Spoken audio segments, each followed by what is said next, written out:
അതായത് ഇപ്പോൾ നമ്മൾ പറഞ്ഞു വന്നതൊക്കെ പൊതുവെ വിദേശ മലയാളികളെയും കുറച്ചുകൂടെ റിച്ചായിട്ട് കേരളത്തിൽ 3 ക്ലാസ് ആൾക്കാർ ഇപ്പോഴും ഉണ്ട്. മിഡിൽ ക്ലാസ്, ഇതിൽ മിഡിൽ ക്ലാസ്സിനെയാണ് പല കാര്യങ്ങളും ബാധിക്കുക. കാരണം അവർക്ക് ഒരുപാട് ഡ്രീമുകളുണ്ടാവും, പക്ഷേ അവരുടെ കയ്യിൽ ലോവർ ക്ലാസ്സിനെ സംബന്ധിച്ച് അവർക്ക് അവരുടെ ഡ്രീമുകൾക്കനുസരിച്ച് അവർ ഒരു പക്ഷേ തൃപ്തരായിരിക്കും. ഇവരെ ലക്ഷ്യം വെച്ചുകൊണ്ട് എന്തെങ്കിലും പ്രോജക്റ്റുകളുണ്ട്? അതായത് ഈ 55 ലക്ഷം എന്നൊക്കെ പറയുന്ന മിഡിൽ ക്ലാസ്സുകാരെ സംബന്ധിച്ചൊരു സ്വപ്നമായിരിക്കും. ഈ പറഞ്ഞത് കേട്ടിട്ട് ഇവിടെ നിന്ന് കൂടിയാൽ കൊള്ളാമെന്ന് അവർക്കും തോന്നിയേക്കാം. ഒരുപാട് സങ്കല്പങ്ങളുള്ളവരാണ്. ആഗ്രഹമുണ്ടെങ്കിൽ താങ്കൾക്ക് അവസരം തരാം. പൈസ ഒന്നുമല്ല പ്രശ്നം, ആഗ്രഹം ഉണ്ടായാൽ മതി. ഇവിടെ കൂടണമെന്ന് ആഗ്രഹം ഉണ്ടെങ്കിൽ ഞങ്ങൾ അവസരം കൊടുക്കും. ഇപ്പൊ 5 ലക്ഷം രൂപ ഉള്ളതെന്ന് പറഞ്ഞാലും അവർക്കൊരു റൂം കൊടുക്കും, അവർക്കൊരു കിച്ചൺ ഉണ്ടാവും, ടോയ്ലറ്റ് ഉണ്ടാവും. ഇത് രണ്ടും വേണമല്ലോ. അത് വേണം. അതുള്ള താങ്കൾക്ക് തരാം. മനസ്സെടുത്ത് ശാന്തപ്പെടുത്തി കൂടണമെന്നുണ്ടെങ്കിൽ ഞങ്ങൾ അവസരം. ഞാൻ ആഗ്രഹം പ്രകടിപ്പിച്ചു കഴിഞ്ഞു. അങ്ങനെയാണെങ്കിൽ താങ്കൾ 10 വില്ലയ്ക്ക് ഓർഡർ പിടിച്ചു തന്നാൽ മതി. ആ കാശ് വാങ്ങി തന്ന് താങ്കൾക്ക് കാശ് വേണ്ട, മനസ്സുണ്ടായാൽ മതി. മനസ്സുണ്ടെങ്കിൽ ഞങ്ങൾക്ക് കുഴപ്പമില്ല. അപ്പൊ ഞങ്ങൾക്ക് അഡ്വർടൈസ്മെന്റ് വേണ്ട, നിങ്ങൾ 10 വില്ല ക്യാൻവാസ് ചെയ്ത് ഞങ്ങൾ തരാം, റൂം തരാം, ഒരു കുഴപ്പമില്ല. അല്ലെങ്കിൽ ഞങ്ങളുടെ ഗസ്റ്റായിട്ട് ഇവിടെ കൂടാം, അതിനൊന്നും കുഴപ്പമില്ല. ആഗ്രഹമുണ്ട്, മനസ്സുണ്ടെങ്കിൽ ഞങ്ങൾ അവരെ ഒഴിവാക്കില്ല. കാരണം ഗുരുവായൂരപ്പനെ അവരൊന്നും അകത്താൻ പറഞ്ഞിട്ടില്ല. അതുകൊണ്ട് ഗുരുവായൂരപ്പൻ വേണ്ടെന്ന് പറഞ്ഞാൽ ഞങ്ങൾ ആരും ഒഴിവാക്കുന്നു. അത് ഞാൻ പല സ്റ്റേജുകളിലൊക്കെ പല പ്രതിഭകളെ ആദരിക്കുന്നതൊക്കെ വന്നിട്ടുണ്ട്. അതിൽ പല പ്രതിഭകളെയും ഞങ്ങളുടെ ഗസ്റ്റായിട്ട് ഡിക്ലെയർ ചെയ്തിട്ടുണ്ട്. വർഷത്തിൽ ഒരു ദിവസം ഇവിടെ ശാന്തിമഠത്തിൽ വന്ന് താമസിക്കാം, അങ്ങനെയുണ്ട്. അപ്പൊ നിങ്ങൾ നല്ലൊരു കലാകാരനായാലും മതി, ഒരു ആർട്ടിസ്റ്റ് ആണെങ്കിൽ നിങ്ങൾക്കൊരു അവസരം തരാം. ആ കൊള്ളാം, അങ്ങനെയാണെങ്കിൽ നിങ്ങൾക്ക് അവസരം തരാം. എന്തിനെങ്കിലും കൊള്ളാവുന്ന എല്ലാവരും ഉൾക്കൊള്ളാനുള്ള മനസ്സ് ഞങ്ങൾക്കുണ്ട്.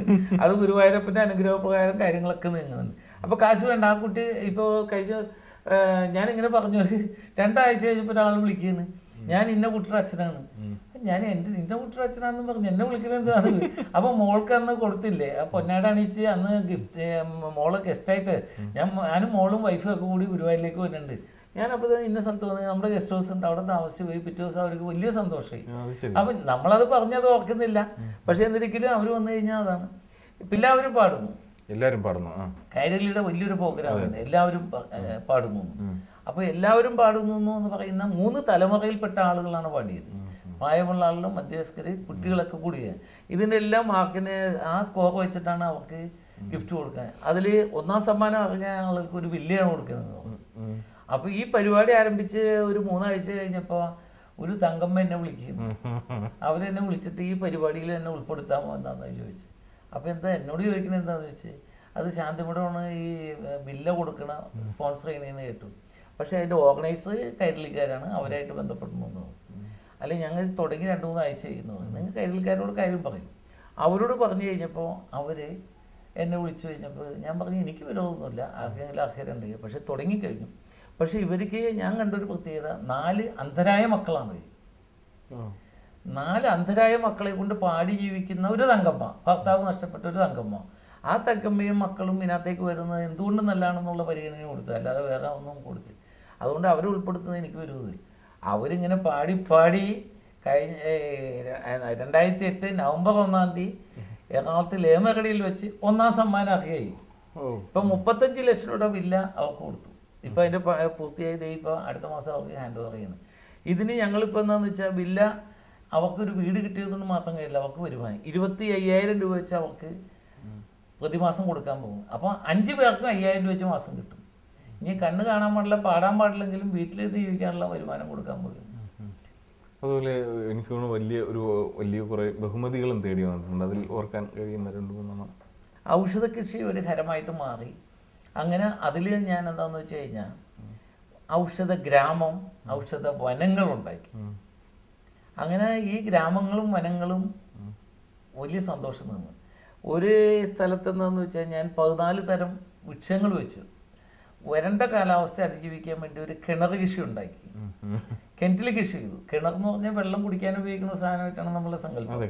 ഞാൻ കിണറ്റിൽ കൃഷി ചെയ്തു. വരണ്ട കാലാവസ്ഥ അതിജീവിക്കാൻ ഒരു കിണർ കൃഷി ചെയ്തു. 14 അടി റൗണ്ടും 3 അടി ആഴമുള്ള ഒരു കിണർ. അതിനകത്ത് എന്താണെന്ന് വെച്ചാൽ ചെടികളൊക്കെ പോയി. അതിൻ്റെ അകത്ത് മറ്റൊരു കിണറുണ്ടാക്കി. ആ കിണറ്റിൽ തേങ്ങയുടെ തൊണ്ട്, പച്ചിലകൾ, ചാണാനൊക്കെ ഇട്ട് മൂടി. എന്നിട്ട് ഈ മേൽത്തട്ടിൽ ചെടികളൊക്കെ ഗ്രാഫ്റ്റ്, പേര, ഞാവല്, മാവ്, നെല്ലിയൊക്കെ പ്ലാന്റ് ചെയ്തു. അപ്പോൾ വർഷക്കാലത്തായപ്പോൾ ഇതൊക്കെ പിടിച്ച് വേരൊക്കെ കീഴോട്ട് വന്നു. വേനലായപ്പോൾ നനക്കാൻ അവിടെ വെള്ളമില്ല. പക്ഷെ വേനലായപ്പോഴേക്ക് ഈ തെങ്ങിൻ്റെ മടലിൽ തോടിലേക്ക് ഈ ഇതിൻ്റെ വേരിറങ്ങി. ഈ തെങ്ങിൻ്റെ മടലിൽ തേങ്ങയുടെ തോട് എന്ന് പറയുന്ന തൊണ്ട് 1 കിലോ 6 ലിറ്റർ ഈർപ്പം പിടിച്ച് നിർത്തും. അതിനകത്തേക്ക് വേര് വന്നു കഴിഞ്ഞാൽ പിന്നെ അടിയെന്നുള്ള ചൂടുണ്ടാവില്ല. പക്ഷേ ഇത് എന്താണെന്ന് വെച്ച് കഴിഞ്ഞാൽ സൺലൈറ്റ് കുറച്ചേ കിട്ടുള്ളൂ. കാരണം ഉച്ചയ്ക്ക് മാത്രമേ സൺലൈറ്റ് കിട്ടുള്ളൂ, സൂര്യൻ സെന്ററിൽ വരുമ്പോൾ. അതേപോലെ എന്താണെന്ന് വെച്ചാൽ ഭൂമിയുടെ ഗ്രൗണ്ട് ലെവലിൽ നിന്ന് 2 അടി താഴ്ത്തിയാണ് വെച്ചേക്കണം. 1 അടി 1.5 അടിയൊക്കെ ഉള്ള പ്ലാന്റുകൾ വെച്ചേക്കണം. അപ്പോൾ സൂര്യപ്രകാശം കിട്ടുന്നുണ്ട്, സൂര്യൻ ചൂട് ശക്തമായിട്ട് വന്നില്ല, വേരടിയിലേക്ക് ചെല്ലുന്നു. അപ്പോൾ വേനൽക്കാലത്ത് ഇതിന് വെള്ളമില്ലെങ്കിലും ഈ മടലിലേക്ക് വേര് വന്നുകൊണ്ട് പിടിച്ചത്. ഇങ്ങനെ പലജാതി വൃക്ഷങ്ങളാണ് വെച്ചത്. അപ്പോൾ പലജാതി വൃക്ഷങ്ങൾ വെച്ചപ്പോൾ എനിക്കൊരു ആശയം വന്നു, ഈ പല ജാതി മനുഷ്യരെ പോലെ പലജാതി വൃക്ഷങ്ങളല്ലേ. അപ്പോൾ അവിടെ ഒരു ബോർഡ് എഴുതി വെച്ച്, അത് ശ്രീനാരായണ ഗുരുസ്വാമിയുടെ സന്ദേശമാണ്. കാരണം അച്ഛൻ ശിവഗിരി വക്കിലൊക്കെ ശാന്തിയായി. ജാതിഭേദം മതദോഷം ഏതുമില്ലാതെ ഏവരും സോദരത്തേന വാഴുന്ന മാതൃകാ സ്ഥാനമാണിത് എന്ന് എഴുതി വെച്ചു. പക്ഷെ അത് സ്വാമിയുടെ ഒരു സന്ദേശമാണ്. അത് ഇത് ഞാൻ തൃപ്തനായി. പക്ഷെ കുറച്ച് കഴിയുമ്പോൾ എനിക്ക് എൻ്റേതായ ഒരു കോൺട്രിബ്യൂഷനിലല്ലോ എന്നൊരു തോന്നൽ കൂടി എത്തി. അപ്പോൾ ഞാൻ മറ്റൊരു ബോർഡ് കൂടി വെച്ച്, ഞങ്ങൾ 14 വ്യത്യസ്ത ജാതിയിൽപ്പെട്ടവരാണ്, പക്ഷേ ജാതിയുടെ പേര് ഞങ്ങൾ കലഹിക്കുന്നില്ല. ഓ മനുഷ്യ, നീ ഞങ്ങളുടെ സ്വരുമ കണ്ടുപിടിക്കൂ. കാരണം മനുഷ്യൻ ജാതിയുടെ പേരിൽ കലഹിക്കല്ലേ, രാഷ്ട്രീയക്കാർ ജാതിയിട്ട് കളിപ്പിക്കുന്നില്ലേ. അപ്പോൾ ജാതി ഒരു വിഷയമാക്കി മനുഷ്യൻ കൊണ്ടുനടക്കുമ്പോൾ മനുഷ്യനെ നാണം ഉണ്ടാക്കാൻ വേണ്ടി ഈ ചെടികളാണ് പറഞ്ഞത്. ഞങ്ങൾ 14 വ്യത്യസ്ത ജാതിയിൽപ്പെട്ട ചെടികൾ ഏകോദര സഹോദരങ്ങളെ പോലെ കഴിയുന്നു. അതിനെനിക്ക് ഡോക്ടറേറ്റ് കിട്ടി. Very good. അത് കാരണം ജാതി മതത്തിനെതിരെ ചെടികളെ കൊണ്ട് സന്ദേശം, പണിയെടുത്ത ചെടിയാണ്. അല്ല, ആ ഒരു വേർഡ് പറഞ്ഞപ്പോൾ ഞാനും അറിയാതൊന്ന് ചെറുതായിട്ടൊന്ന് കോരിത്തിരിച്ചു ഡൗട്ട്. എനിവേ സാർ, ഒരു വളരെ ചുരുങ്ങിയ അരമണിക്കൂർ കൊണ്ട് എനിക്ക് തോന്നുന്നു ഒരു 6 മാസം, അരമണിക്കൂറായി, ഒരു 6 മാസം സംസാരിച്ച പോലെ എനിക്ക് ഫീൽ ചെയ്തു. അത്ര വളരെ ഇൻട്രസ്റ്റിംഗ് ആയിരുന്നു. ചില സംസാരം കേട്ട് കഴിഞ്ഞാൽ നമ്മൾ പതുക്കെ ഒന്ന് എസ്കേപ്പ് ചെയ്യാൻ നോക്കും. പക്ഷേ ഇതല്ല, വീണ്ടും ഇരുന്ന് എനിക്ക് തോന്നുന്നു കുറച്ചുകൂടെ സമയം കിട്ടിയിരുന്നെങ്കിലും തോന്നുന്നു. അത്രയ്ക്ക് ഇൻട്രസ്റ്റിംഗ് ആയിരുന്നു. ഞാൻ തന്നെ ചോദ്യങ്ങൾ പോലും എൻ്റെ ഇല്ലായിരുന്നു, ഉത്തരങ്ങൾ തന്നെ ഉണ്ടായിരുന്നു. അല്ല, നിങ്ങളുടെ ചോദ്യങ്ങളിൽ നിന്നല്ലേ ഉത്തരം ഉണ്ടാകുന്നത്. വിത്ത് ചെറുതാണ്, അത് മുളച്ച് മരമായാലുള്ള തണലും ഉണ്ടാകണം. അപ്പൊ നിങ്ങളുടെ ചോദ്യമാണ് വിത്ത്, അതിൽ നിന്നാണ് ആൻസർ ഉണ്ടായത്. Thank you. ഏതായാലും നിങ്ങളെ പോലുള്ള ഒരു വലിയ കലാകാരനായിട്ട് ഒരു ഇന്റർവ്യൂ നടത്താൻ അവസരം കിട്ടിയതിൽ അതിയായ സന്തോഷമുണ്ട്. എനിക്ക് സാറിന്റെ വാക്കുകളും അതിൽ ചിലതൊക്കെ എന്നെ വളരെയധികം സ്വാധീനിക്കുകയും ചെയ്തു, അതുപോലെ പ്രേക്ഷകരെയും.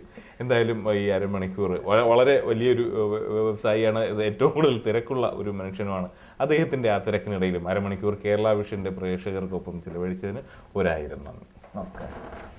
നമുക്ക് വീണ്ടും മറ്റൊരു മലയാളിയുടെ നല്ല മനസ്സും അദ്ദേഹത്തിൻ്റെ നല്ല സക്സസ്സും ഒക്കെ കാണാനായി അടുത്ത എപ്പിസോഡിൽ വീണ്ടും കാണാം. നമസ്കാരം. കേരള വിഷൻ്റെ എല്ലാ പ്രേക്ഷകർക്കും ശാന്തമഠം ഗ്രൂപ്പിൻ്റെ വിനീതമായ നന്ദി, നമസ്കാരം.